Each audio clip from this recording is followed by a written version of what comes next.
Hello, this is Mike, NoStressMike.com. I want to talk about, the chain of command. Just kind of a little bit in general, explain how it works and why it's necessary and why you need to support it. And I might even cover about how to change it too. And this is after a shit at the fan situation. And I'll let you look around while I'm talking. What we have here, this is where I've been hanging around here. See, it's colder now. This is I think it's the 19th of January 2018, and it's a little colder now. They put these little thingies up and walls on them, and they're in there playing mahjong and playing cards and stuff like that, drinking tea. Like those guys right there, I think they're just drinking tea. They're not even gambling. Yeah. And and you don't see very many people out here. You see, it's Thursday. That's another thing. Normally you'll see a bunch of people all lined up here on the sidewalk here on their tables, but it's not so much now. And but anyway, talking about the chain of command. Okay, chain of command is important, and so I talk about the three-man militia. Even the three-man militia has got command. There's a chain of command in that. Now, on the three-man militia, I've talked about it somewhat. It's a little different because you're dealing with two other people you already know, and you're all friends or acquaintances, and you know if someone has got more experience or abilities than you on a certain thing. So there'll be the ones that'll take the lead. That'll be the commander of the three for that particular event or duty that they need to get done. That's how that's how it's determined on that. And it's a lot easier to do the chain of command in a three-man militia. Now, if something comes up and you're forming your own little groups after a three-man militia, and I mentioned that I was talking about surviving the concrete jungle after a shit at the fan situation. You will have to join groups. You're going to have to get along with others. Some of them you may have seen before, and some people first time you see them, and you're going to have to determine if you want to join them or not. So there's so when you're getting on something, you're going to be. You have to have that chain of command. Boy, a little chilly out here.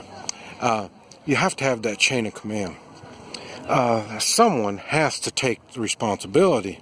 You can't have everybody saying we got to do this, we got to do that, and then it ends up you're not on the same page. When you're not on the same page, you're not going to be able to accomplish whatever it is that you're trying to get accomplished.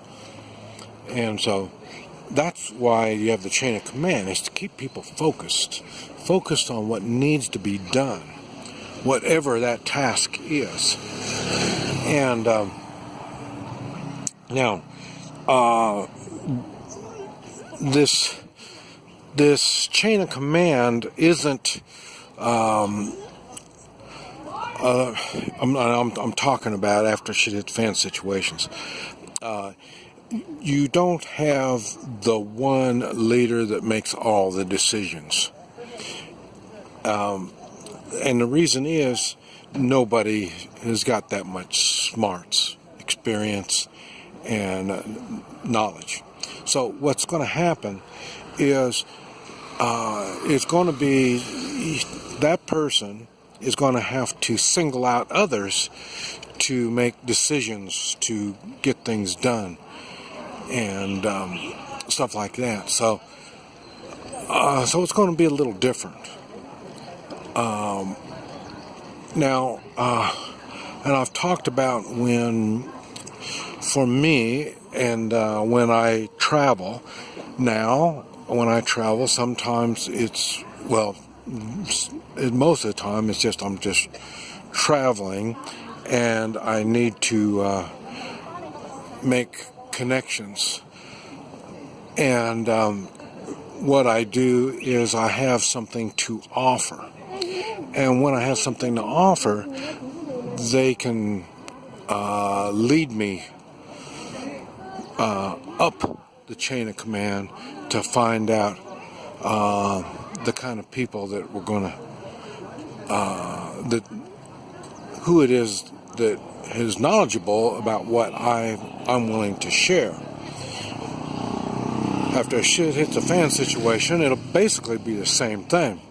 Now, one of the things you will be sharing will be information, because you're an outsider coming in.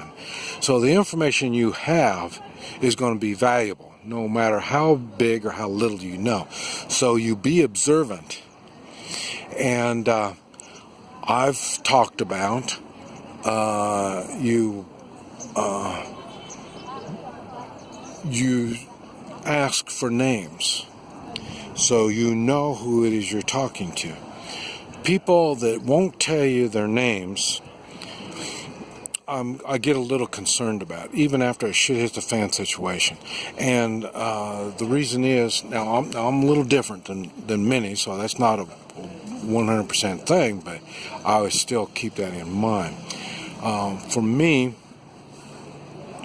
my life is guided by morals, even after a shit hits the fan situation. So I will give you my name no matter what kind of evil deeds you think I've done, I will still give you my name. And so, but it is, when you do evil deeds, it is, you feel ashamed, and so you don't give out your name. That's basically the way it goes, but that's not always. And but for me, like I say, that's my only guidelines, because, like I say, I don't know the laws, I don't know the rules, so I've got to basically use my morals to kind of go. But they do change. I've mentioned that they change for the circumstances that I'm in, and so this is something you're going to have to consider when you are coming to a group or whatever, even if it's police and a military type stop situation, and even that, they're going to be at a chain of command, and they're going to want information from you. And now they will have people, because they are organized, they do already have their marbles together. They will already have somebody for you to talk to that will interview you. And I basically talk about that on the three-man militia. We do the same thing on the three-man militia. And not only we want information like that, like where you've been and who you met and, what was the situation.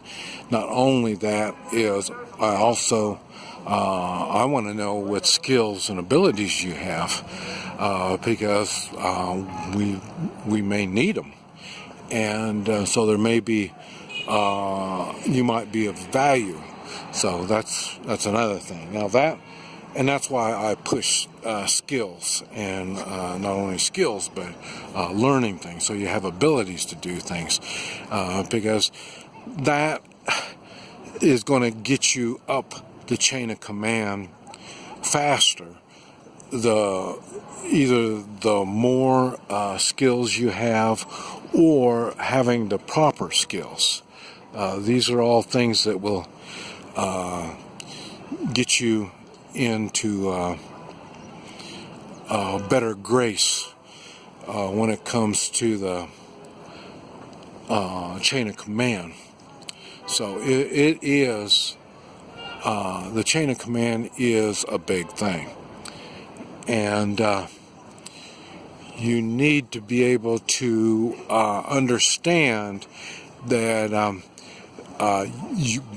on your group, you will need to have a chain of command.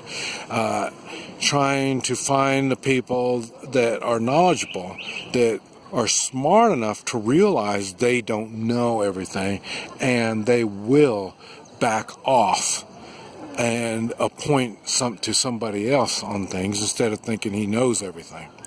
On the movies, they do it really good on the movies. You know, the guys will sit back. But the reality is, people don't always do that. Because, like I say, the decisions you make will affect lives. And so, it's you can't vote on stuff. It just doesn't work that way. So you have to have a chain of command that is strong and capable. And that chain of command also will have to be able to work with other chains of commands. A lot of times they get all huffy and puffy. You know, they think they're the boss, and then you go up, you join force with somebody else, and you want to be the same boss. It doesn't work that way.